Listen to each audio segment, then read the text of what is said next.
some stuff for CNN ad sales. Hello and welcome to talk about the global mega trends that will impact India's place in the world in the year 2020. We're joined now at the World Economic Forum in Davos by one of the world's leading public intellectuals and thinkers, Fareed Zakaria. Fareed, welcome to India today. It's fabulous to have you with us. We've just started a new year, and as one of the world's leading thinkers, I want you to explain to our audience what you think are the key global mega trends that you're looking out for most closely, that you believe will impact India's place in the world this year. Well, the most important one, I think, was evident at this Davos. This is, I think, my 24th Davos. Most years that I've come here, it's all about openness. It's all about opening up markets, opening up technology, widening access, encouraging the flow of ideas, people, goods all over the world. And of course, it is that opening that allowed India to rise after the reforms of the early 90s. This Davos, you had the President of the United States explaining how he wanted managed trade, limited immigration, controls on technology, and it was, in a sense, part of a larger atmosphere. That China, after all, walls off its technology, practices a certain amount of limited free trade. And so we've gone from a very different, a mood of openness to a mood of, I wouldn't say all being closed, but managed and limits. Now, if that's the case, that's a very different international economy and global system for India. Unfortunately, Prime Minister Modi has adapted to it very well.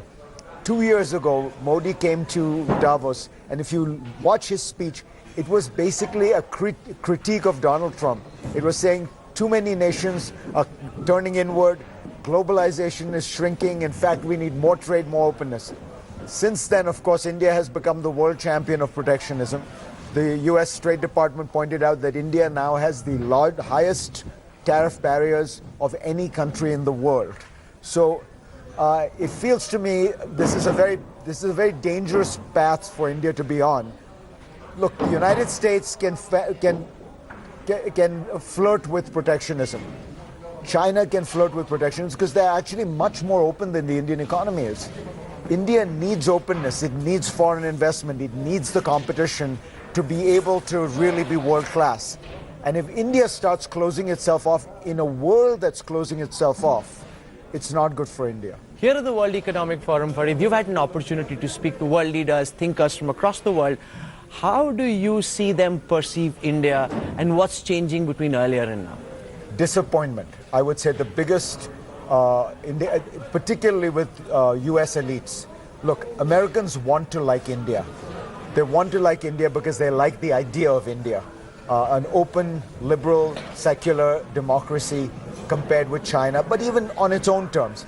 Plus, the influence of Indian Americans and in the Indian American community should not be underestimated. But there have been two blows. First, India has disappointed on the growth and openness story economically. A lot of people made investments in India. You know, in some cases it worked out, but by and large there was a feeling that India was going to be the next China. It hasn't quite worked out that way. And the second and much more disturbing one, of course, has been over the last few years a sense that India is turning away from its secular and even democratic credentials with regard to some areas, you know, like freedom of the press, independence of the judiciary, treatment of minorities. So it's causing a lot of anxiety, actually, because, again, Americans want to like India. American elites want to align with India. America wants to strategically find itself in partnership with India. But Americans, you know, the closest alliances for America are alliances not just of interests, but of values. So you'll find that, you know, Britain is and Western Europe is the obvious one, Japan, even Israel. The shallowest alliances are when you're making an alliance just for the strategic benefit, US, Saudi Arabia. India has the potential to have a deep relationship with America. And I think there is a sense of disappointment in the last 2 or 3 years. But a lot of what you're saying is happening in India could well be said about the United States as well. So is it just disappointment with India, or is it part of a larger global phenomena where some of the factors you speak about are playing themselves out in country after country? Why do you think that's happening? Is that a permanent trend? Is that likely to stay? What do you make of the rise of the strongman as this all-powerful, very popular leader? And it's a great point. I think what Americans would probably say, and I think with some accuracy, is the US is in a different league than India. If you look at the press and how it reports on Donald Trump, I think you will not find the Indian press reporting on Narendra Modi in that way. I think the institutions have held up, courts, even things like the FBI, the CIA. I mean, Trump is half the time fighting with his own government because the government is trying to maintain integrity and independence. But you're 100% right on your larger point. This is another big global trend. Look, if you look around the world right now, who are the people who are thriving?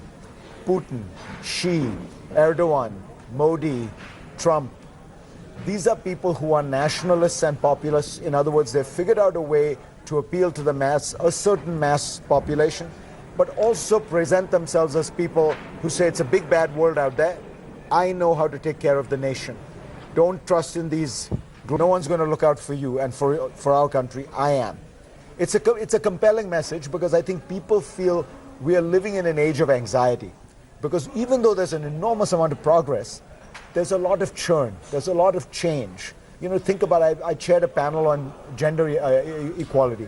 Think about how much has changed in terms of gender equality in the last 30 years compared to the last 3,000 years. You know, men have been on top for so long, and this is now being transformed. Think of the rights of gays and lesbians. Think of the rights of minorities in general. So all this churn produces a lot of anxiety. And if some guy comes and says, I'm going to restore order, it's very compelling. It's compelling in India, where and it's always a mythical past. It never really existed. That you're always being promised. Putin is returning Russia to some God knows what glory. Trump says, make America great again, some nostalgic vision of the 1950s. Modi is doing the same. So it's compelling, and for now, this is clearly the trend.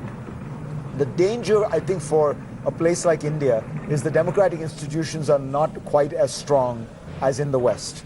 I mean, I always thought, for example, the Indian courts and the Indian media would be unbreakable. I think, look, the Prime Minister and the BJP have been able to intimidate a lot of the media. Not all of it, thank God. They've been able to do stuff on courts that I didn't think was possible. India has to watch out because Turkey is the role model for India. At this point, it would be difficult to really call Turkey a democracy. And I would hate to be in a situation 10 years from now where you were looking at India and saying the same thing. We're seeing some kind of a fight back from the streets. We've seen students going out and protest. What are you following that very closely? What are you making of the anti-CAA protest that we've seen? A lot of it in the Muslim community, women out in places like Shaheen Bagh, and also in schools, universities, colleges and campuses across the country. Look, protests are important. They've been an incredibly reassuring sense of India's civic culture, democratic culture. After all, don't forget, Indian independence begins with non-violent protests, from the Indian National Congress. By itself, it's not enough. You need organization. You need an opposition party or coalition, and you need alternative leadership. And those are the things that I think we have to look at. The best thing I have to say about India in retrospect, thinking about how the country is put together, is that the states have retained a lot of autonomy. They've retained their own political culture. And so that, I think, is going to... The reason I'm optimistic about India is I think that at the state level, you are going to see a pushback. You're going to see a kind of... The checks and balances of the American system don't quite exist at the central level in India, but they exist at the state level. And they have always broken this kind of quest for absolute power in India. If you think about in the 60s, what broke the hold of Congress first was the South over linguistic issues. It might happen again. The BJP has almost no representation from the South.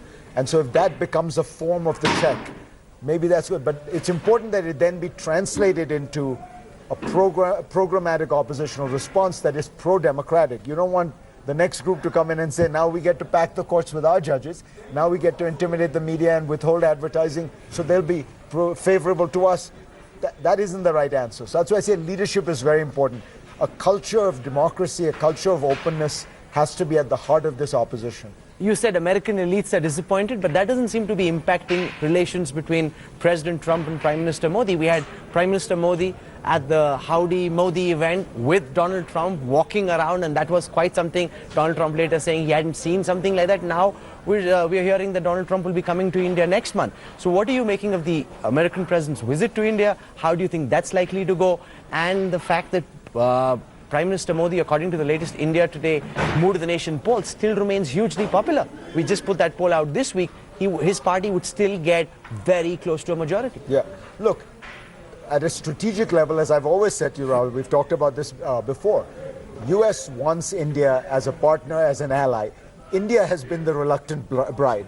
I mean, the Bush administration handed India everything it had asked for in the nuclear deal, and the Indians were suspicious, even this, despite that. So the relationship has always been one where India has still not figured out whether it is completely comfortable being in the US orbit.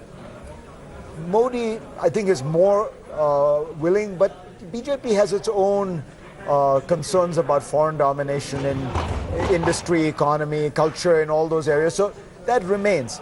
I think politically, Modi and Trump are natural allies for the reasons we've been talking about. They're both strongmen, they're both populists, they both also see this long-term relationship. So I do hope that India and America can develop a relationship that is long-term and not based on personalities or parties, but based on the enduring realities of this shared culture, these shared values, and the reality of a geostrategic climate in which China has been rising, and there is a need for some structure to contain that rise.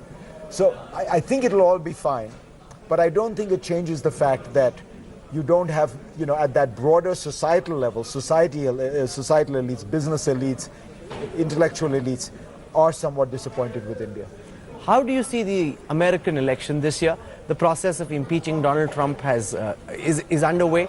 Do you see him being impeached, or do you think that's out of the question? Do you see Donald Trump being re-elected for it? So it seems to me totally out of the question that he would actually be convicted. So clearly what's going to happen is the Senate will acquit. The question becomes, what is the political impact of that acquittal on the 2020 election? That's the one X factor that we don't actually know. Everybody's making their own guesses. The thing I would say is, if Trump was so confident it would help him, he wouldn't be sending out 125 tweets every day saying how terrible it is that he's being impeached and how terrible it is that the trial is happening. Look, it's a stigma. This is the third president in history to be impeached. Even his supporters acknowledge that what he did was wrong. They just say it's not impeachable, and it's maybe it's not technically a crime, and therefore should something that is not technically a crime be impeachable. At the end of the day, it was a bad thing. It was clearly an abuse of office for personal gain, and I don't quite see how it helps him. His base is with him. They love him. The problem is his base can't elect him. So he needs a little bit more. America is almost like a 44-44 country, and you're battling over the 2% that's shifting. So I tend to think it actually has hurt him. Look, he has two great things going for him. He has a great economy, and he's the incumbent president. Normally it should be a cakewalk. I mean, that's enough that's what's elected to almost every president in the past for re-election. He has a 55% disapproval rating. If you look in states where Republicans normally win, they are in trouble. So it's going to be very close. I'm not going to pretend to you, I can tell you, but it's closer than you. If somebody told you the US has the lowest unemployment rate in 50 years and the president is struggling to get re-elected, no one would have believed it. We were standing right here with the editor of the Washington Post having a similar conversation, and he said, while the polling data suggests that Trump is struggling, you speak to anyone and they're convinced that he'll win again. What's your gut telling you? Is Donald Trump coming back for a second term as president? My gut is telling me it's going to be very hard to beat him. Part of it is, I think we've entered an age of celebrity politics. He's become this mega star, and he knows how to always keep the focus on him. Even if you're impeaching him, you're talking about him. Even if you're criticizing him, you're talking about him. And the Democrat is going to be, in comparison, a midget compared to the most famous man in the world who everybody talks about. In that sense, at least Hillary Clinton was a global figure. I mean, Elizabeth Warren, Amy Klobuchar, even Biden, they're just not quite at the same level. And I worry that some of what politics now has just become is a celebrity game. Look, the same is true for Modi.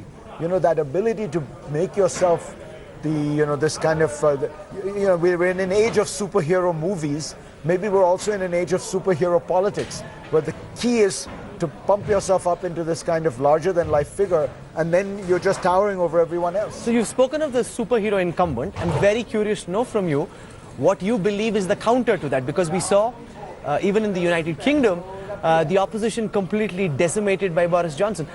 In the United States, the Democrat candidates face a similar challenge where who is it who can take on Donald Trump? And in India, the India Today Mood of the Nation poll says that Prime Minister Modi has 53% popularity rating. Rahul Gandhi comes in 43% lower at 10. Yeah. There's a difference of 40% between Rahul Gandhi and Narendra Modi, and it seems to be a global phenomenon. So what's the political counter to that in your view? The political counter is you have to find somebody who has mass appeal, who's not a demagogue. It's not impossible. I mean, Churchill, Roosevelt, people like that were like that. Thatcher, Reagan. But I think the mistake is to imagine you can beat that with somebody who is very quiet, and that. I think that idea that people want a return to normalcy, I wish that were true. Look, in my ideal of a liberal democracy, people wouldn't care so much about who the president was. They'd care more about the institutions. I remember the conservative commentator William Buckley used to say that his favorite country in the world was Switzerland, where we are right now, because you ask an average educated person on the street, who is your president? And they wouldn't know. Because Switzerland, there's a rotating presidency. The point is, government shouldn't be put on that pedestal. But we're not in that age. So you have to fight fire with fire. You have to find somebody who's charismatic, who, that's why Obama worked. Obama had his own form of charisma. So I don't think you can do it without that. Now, who that is on the Democratic side, the one thing I'll say is the Democrats have tended to win when they elect a charismatic outsider who kind of the country falls in love with. John F. Kennedy, even Jimmy Carter, who was a one-term governor from Georgia, nobody had heard of him, sweeps in after Watergate. Clinton, young, post-World War II generation. Obama, of course, first black president. When it elects the party elder who has waited his turn and bided his time, those people don't win. John Kerry, Al Gore, Walter Mondale, Hillary Clinton, and Joe Biden. Joe Biden fits into that category. I like Joe Biden. He's a nice guy. But if you look, Democrats need to fall in love. Republicans fall in line. Whoever the Republican nominee is, they will vote for. Trump ran against 16 Republicans who said, if this guy gets the nomination, our party is finished. 2 months later, they all endorsed him. He got 98% of the Republican vote. That doesn't happen on the Democratic side. The problem for the Democrats at this time seems to be there's no one to fall in love with. Precisely. This is their challenge is, they need somebody that they can get very excited about. That's what brings out the young voters. That's what brings out minorities. You can't just tell them, they come because the Republicans come out because they're scared these guys are going to take over the country, and then they'll make it into some multicultural hell or whatever it is. So we have to stop it. The Democrats need to be inspired. And there's no one to fall in love with in India either in the opposition. How are you seeing that? Is there anyone you see as a potential hope for the future? What are you making of Rahul Gandhi's struggle, sometimes in, sometimes out? He gave up being Congress president. Now there's a lot of talk in the Congress of him coming back as president once again. Yes, the Congress party cannot give up its fixation with the Gandhi family. Look, I think that, again, the hope in India is the states. India does not need quite the same thing, because you almost have a state-by-state election. So there can be local charismatic leaders, and then they come together as a coalition and put out. Let's not forget, two of the best governments India has had were the Narasimha Rao and the Deva Gowda government, actually. They were reformists, they were relatively clean, they moved the country forward. Would it be so bad to have another coalition government where you have another person, the prime minister, who doesn't think he's the emperor, who doesn't think he's the sun king of India, and you move the country forward? But in their states, they would each need to be able to have that. And look, if you look at what happened in Maharashtra, you look at what's happening. India, that's why I say I'm hopeful, because there is still at the state level real contestation of power, alternation of power. But I don't see anybody at a national level who can rival Modi. But Modi was a nobody 2 or 3 years before he became one. So it's not impossible. I mean, the good news here is barriers to entry are very low. Anyone can come up. If you can capture the imagination of the country, you can capture the imagination. One of the mega trends that's impacting the world at this moment is the increasing rift between China and the United States in the battle for who will dominate and run the 21st century. Who do you think, Fareed, will ultimately win this battle between China and the US?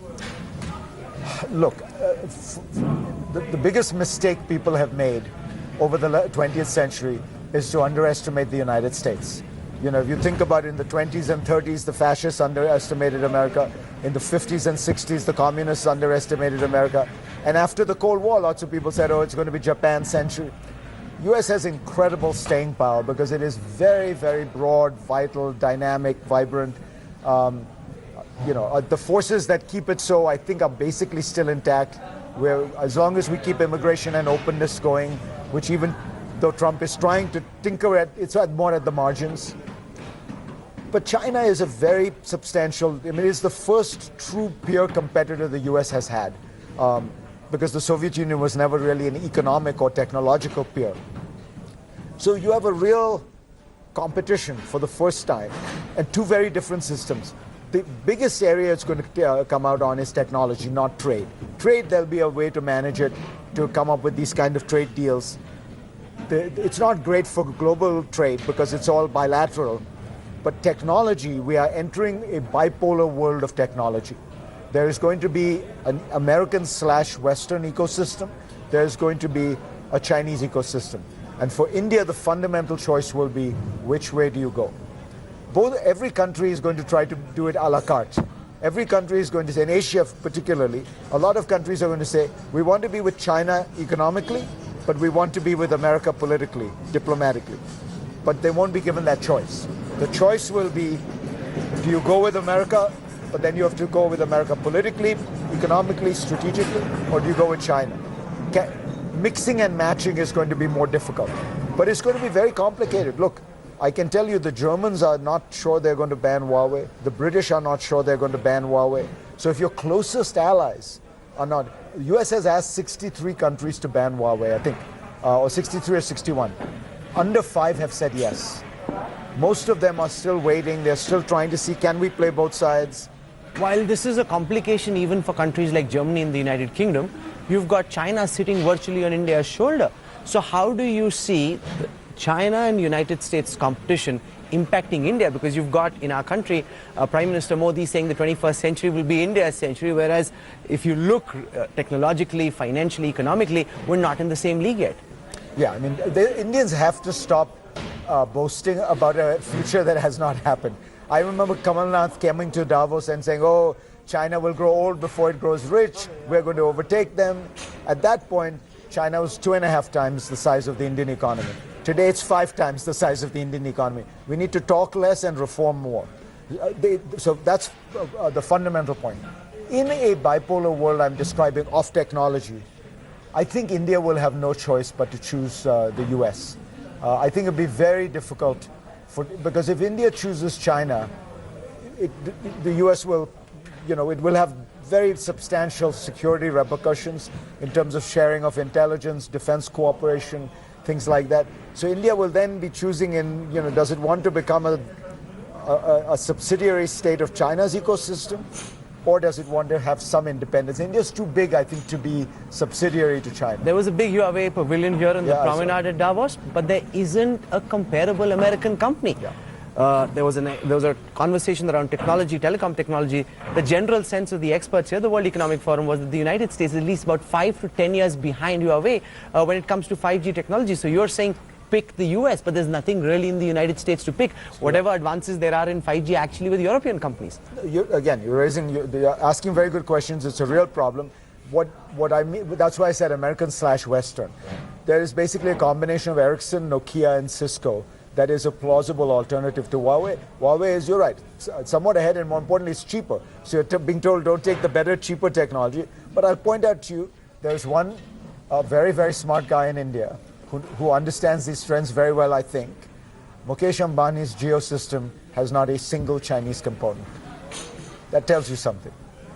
He's thinking about the future. Why is it that Jio is completely 100% China-free? Because I think he knows that there's going to be a choice in the future at some point.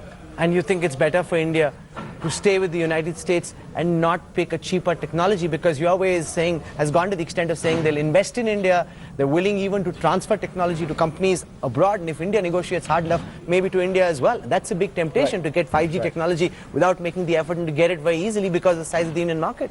So, as I said, my preference would be we don't go down this route. I think that this is a route that fractures the world, that creates a divided globalization, that is going to mean lower growth, less technological innovation, less trade. I don't like the idea of this bipolar world. I think that there's a way for the US and China to compete economically, but still to maintain an open ecosystem.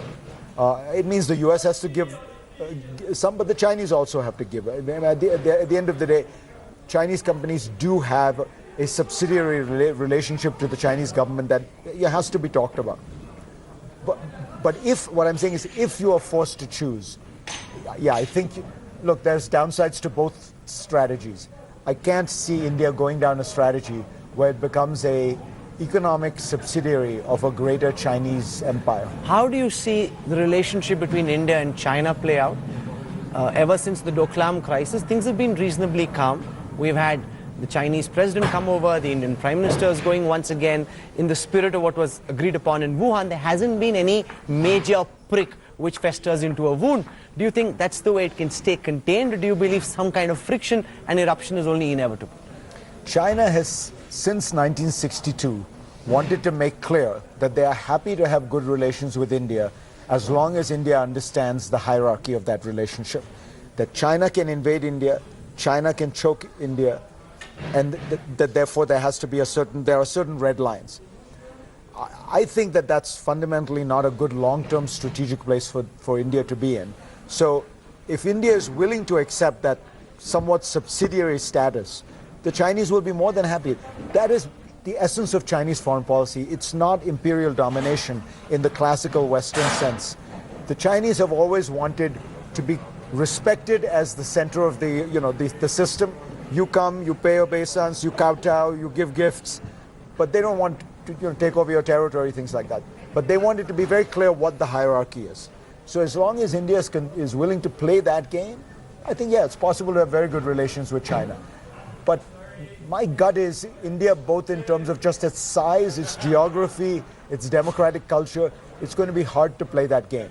India would be better off being an independent pole with a strong relationship with the West as a counter to China, not in a confrontational military sense, but in a sense where China too has to respect certain boundaries and certain red lines that are important to India. You've written of deglobalization. Kumaramangalam Birla recently writes of slowbalization, the era of slowbalization. How do you think a country like India, given where we are in the income pyramid, should be pushing its growth numbers at a time when global exports, one of the key pillars of growth, are slowing down, and is that much tougher for a country like India to grow, unlike what China was able to achieve over the last 3 decades? So first of all, it's a good reminder that when you have a chance, take it. India squandered the opportunity of 3 decades of openness. To be fair, didn't squander it. In the 1990s, it took a real advantage of it. But in the last 10 years, I would say, it has squandered an opportunity where there was still a great era of progress and openness. But if you are committed to it, there's enough globalization going on for India to benefit. If you look at countries like Greece, Ukraine, Brazil, they are busy reforming. They are busy, and the truth is, in an age of slower growth, in an age where it's harder to find stars, if you're one of the countries that are truly reforming and opening up, you may benefit more. If you came to Davos 10 years ago and you said, my economy is doing well, my finance minister is brilliant, we've done these reforms, they would say, take a ticket and stand in line. There are 25 countries like that. In the next 10 years, maybe there will be only 5 countries like that. And if India is one of those 5, it will be by far the largest. Look, India has an extraordinary opportunity because it is the largest developing market in the world that still has potential because of its low base. You know, I mean, India is what? It's under $2,500 GDP. China is close to 10,000, even more now, right? So there is a great opportunity for growth. But people, as I say, have been disappointed enough that there have to be genuine efforts. And the government, you know, it's not just the government, the Reserve Bank, you get the feeling in India that the people in charge just don't get markets, capitalism, investment. They're 2 steps forward, 4 steps back. You spoke of the world looking out for key reforms from India. What are the reforms you believe global investors would like to see to help India move its growth story?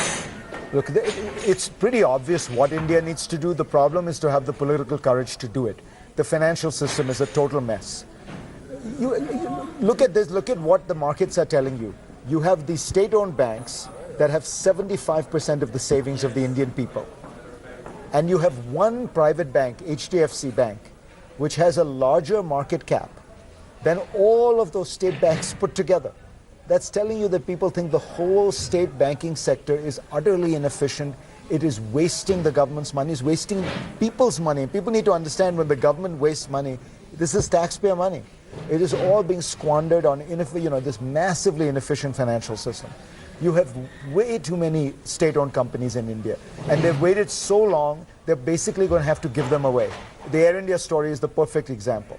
25 years ago, you could have properly privatized it. At this point, if there's a fire sale, they'll be lucky. If there are people who are willing to pick up the pieces of debris, they'll be lucky.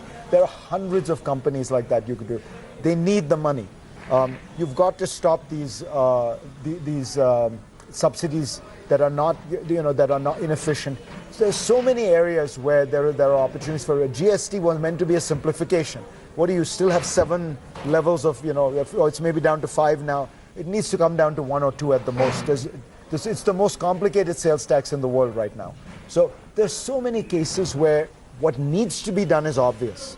The question is, do you have the political will to actually do it? In the last part of the interview, I want to ask you about Kashmir and what's your sense of what's happening in Jammu and Kashmir and the government's decision to scrap Article 370, which has led to some problems in Kashmir. But by and large, would you say the government's been able to contain the situation better than most would have expected?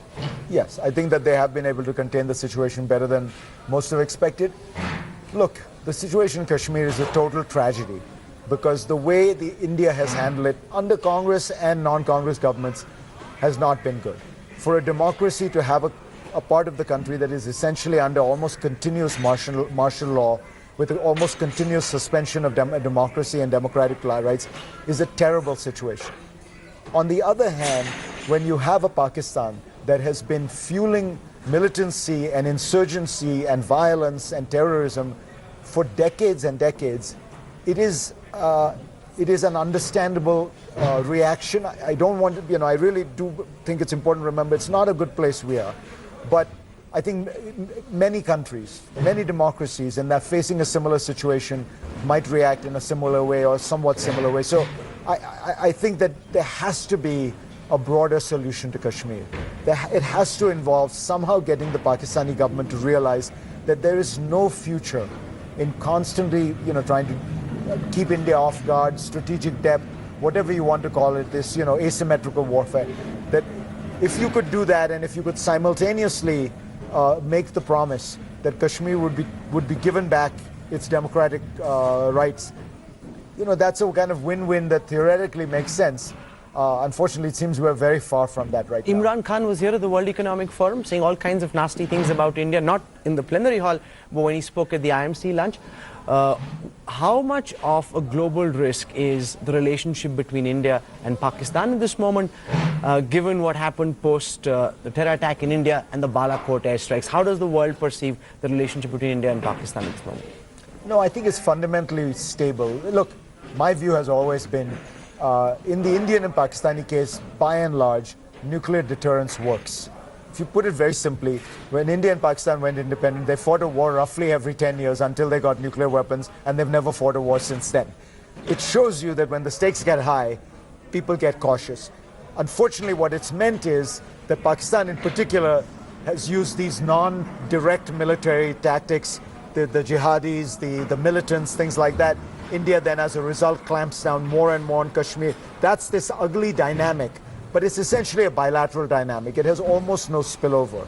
And I don't see any particular spillover. The Chinese are helping the Pakistanis, of course, but basically it's a bilateral tragedy, not an international tragedy. In conclusion, when you look at the world in 2020, what's the biggest risk according to you? Do you believe where things are in Iran would possibly be the biggest risk, and the uncertainty of what could happen depending on which event unfolds in Iran next? So I'd say geopolitically, you're absolutely right, because Iran and the US are on a kind of collision course with no exit ramp. If they find an exit ramp, we'll all breathe a sigh of relief. But right now, the pressure on Iran is tightening. Sanctions the economy shrank 10% last year. It'll probably shrink 15% this year. Those are kind of World War II levels of contraction for an economy to go through.